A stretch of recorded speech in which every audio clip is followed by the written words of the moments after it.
8 जून 2026 के तारीख को राष्ट्रपति भवन में जब वीरों को सम्मान दिया जा रहा था, तब कुछ तस्वीरें ऐसी निकल कर आई जिसने प्रधानमंत्री मोदी से लेकर रक्षा मंत्री राजनाथ सिंह के साथ साथ सभी देशवासियों के आंखों को नम कर दिया। क्यों? क्योंकि राष्ट्रपति भवन में एक मां अपने शहीद बेटे का कीर्ति सम्मान चक्र लेने आई थी और सामने थी देश के राष्ट्रपति द्रौपदी मुर्मू। और जब बात एक माँ की आई, जब बात एक बेटी की आई, तो राष्ट्रपति ने खुद के सभी प्रोटोकॉल को तोड़कर उस माँ को गले से लगा दिया। और जब वो माँ राष्ट्रपति के गले से लगती हैं तो रोने लगती हैं, उनके आंसू रुकते नहीं हैं। और एक राष्ट्रपति जिनको छूने तक की इजाज़त नहीं होती है, जिनके तमाम प्रोटोकॉल होते हैं, वो राष्ट्रपति एक माँ के आंसू को अपने कंधे का सहारा देकर अपने सभी प्रोटोकॉल को तोड़ देती है। पता है क्यों? क्योंकि एक माँ का बेटा देश की हिफाजत में अपनी जान को गंवा दिया। सिर पर गोली लगने के कारण गंभीर रूप से घायल होने के बावजूद वो अंत तक लड़ते हुए अंततः वीर गति को प्राप्त हुई। इस सर्वोच्च बलिदान के लिए सिपाही जंजाल प्रवीण प्रभाकर को मरणोपरांत कीर्ति चक्र से सम्मानित किया जाता है। सम्मान ग्रहण कर रही हैं उनकी धर्मपत्नी श्रीमती श्यामबाला जंजाल एवं पूज्य माता श्रीमती शालू प्रभाकर जंजाल।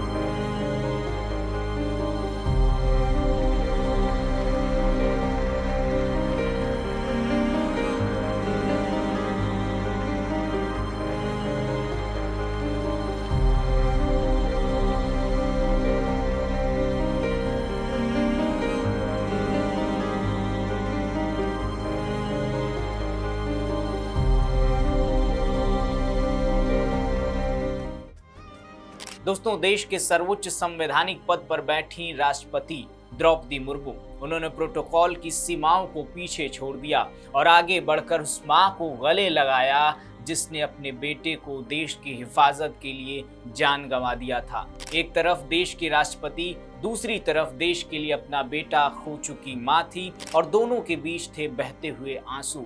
और ये सिर्फ एक तस्वीर नहीं थी, यह उस रिश्ते की तस्वीर थी जो भारत और उसके वीर सपूतों के परिवारों के बीच हमेशा से रहा है। और पूरा राष्ट्रपति भवन कुछ क्षणों के लिए खामोश हो गया, आंसुओं में डूब गया, भावनाओं में डूब गया, क्योंकि वहां मौजूद हर व्यक्ति जानता था कि सम्मान के पीछे सिर्फ एक पदक नहीं है, बल्कि एक माँ का बलिदान है, एक पत्नी का इंतजार है और एक परिवार का अधूरा सपना जो अधूरा रह गया वो छिपा हुआ है। आज हम बात कर रहे हैं सिपाही जंजाल प्रवीण प्रभाकर की, एक साधारण सिपाही जो देश के लिए कुछ भी कर गुजरने को तैयार था। 6 जुलाई 2024 की वो तारीख थी जब जम्मू कश्मीर के कुलगाम में आतंकवाद विरोधी अभियान चल रहा था। दुश्मन छिपे हुए थे, माहौल बेहद तनावपूर्ण था। तभी प्रवीण आगे बढ़ते हैं। उन्होंने निडर होकर 2 आतंकवादियों को मार गिराया, लेकिन इसी जंग में उन्होंने अपनी जान भी कुर्बान कर दी, या कहें देश के नाम अपनी जान को निछावर कर दिया। मातृभूमि की रक्षा करते हुए वीर गति को प्राप्त हो गए। एक पल में परिवार अधूरा हो गया, लेकिन देश का सिर गर्व से ऊंचा कर कर वो उस देश को या अपने परिवार को अलविदा कह गए। कल राष्ट्रपति भवन में जब रक्षा अलंकरण समारोह 2026 का पहला चरण चल रहा था, तब शहीद प्रवीण को मरणोपरांत कीर्ति चक्र से सम्मानित किया गया। राष्ट्रपति द्रौपदी मुर्मू ने खुद यह सम्मान उस मां को दिया, लेकिन जब सम्मान लेने शहीद की मां शालू प्रभाकर जंजाल और पत्नी शंभाला प्रवीण जंजाल मंच पर आईं तो माहौल बदल गया। मां आगे बढ़ी, बेटे का कीर्ति चक्र हाथ में आया, इसके बाद आंखों से आंसू बहने लगे। वो कलेजे का टुकड़ा याद आ गया जो अब उनके पास नहीं था। गर्व भी था, दर्द भी था, इतना दर्द कि वो खुद को संभाल नहीं पाई, रो पड़ी, पूरा हाल भावुक हो गया। और फिर जो हुआ वो प्रोटोकॉल की किताबों में नहीं लिखा होगा। राष्ट्रपति द्रौपदी मुर्मू ने खुद आगे बढ़कर उस माँ को गले लगाया, पीठ थपथपाई और सांत्वना दी, जैसे एक माँ दूसरी माँ को समझ रही हो। यह पल इतना मार्मिक था कि वहां मौजूद प्रधानमंत्री नरेंद्र मोदी, रक्षा मंत्री राजनाथ सिंह, उपराष्ट्रपति सीपी राधाकृष्णन, सबकी आंखें नम हो गईं। सिपाही प्रवीण की मां ने बेटे की बहादुरी पर गर्व महसूस किया, लेकिन बेटे की कमी भी दिल को चीर रही थी। उन्होंने आंसू पूछे, लेकिन वो आंसू हर भारतीय के दिल में उतर गए। देश देख रहा था कि किस तरह एक मां अपना सब कुछ देश को सौंप देती है।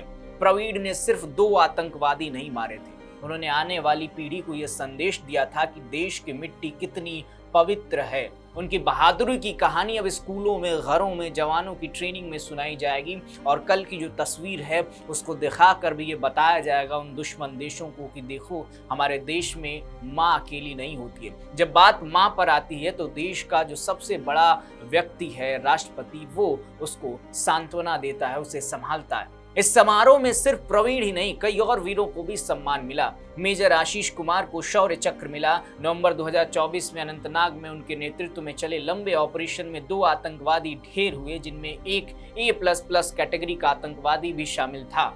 कांस्टेबल संजय तिवारी और कांस्टेबल फेदा हुसैन डार को श्रीनगर के खानियार में विदेशी आतंकवादी को मार गिराने के लिए शौर्य चक्र से नवाजा गया।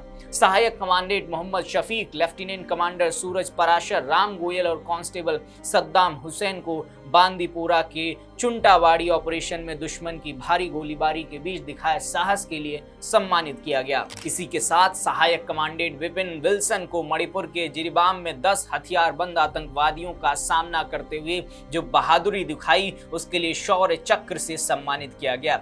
राइफलमैन भोजराम साहू को भारत म्यांमार सीमा पर घुसपैठ रोकने में निडरता के लिए, जबकि विंग कमांडर अभिमन्यु सिंह को लड़ाकू विमान की कैनोपी अचानक फेल होने के बाद भी उसे सुरक्षित लैंड कराने के लिए सम्मान दिया गया। ये सब कहानियां एक ही बात कहती हैं दोस्तों, हमारा देश सुरक्षित है क्योंकि यहाँ ऐसे जवान हैं जो रातों को सोते नहीं, दुश्मन को सोने देते नहीं है। कल राष्ट्रपति भवन में जो दृश्य देखने को मिला वो शब्दों में बयान नहीं किया जा सकता। एक तरफ गर्व था कि हमारा बेटा देश के लिए शहीद हुआ, दूसरी तरफ दर्द था कि वो कभी घर नहीं लौटेगा। लेकिन माँ का वो आंसू, राष्ट्रपति का वो गले लगाना, ये पल हमें याद दिलाते हैं कि हम एक परिवार हैं। भारत माता के इन लालों को सलाम है। शहीद सिपाही जंजाल प्रवीण प्रभाकर को सलाम है। तुम्हारी माँ का ये दर्द, आपकी वो शहादत, सब कुछ देश याद रखेगा, कभी व्यर्थ नहीं जाएगा। इसी के साथ इस खबर में इतना ही। अगर खबर पसंद आई हो तो इसे शेयर जरूर करिएगा और ऐसी खबरों के लिए देखते रहिए राष्ट्रवाणी। नमस्कार।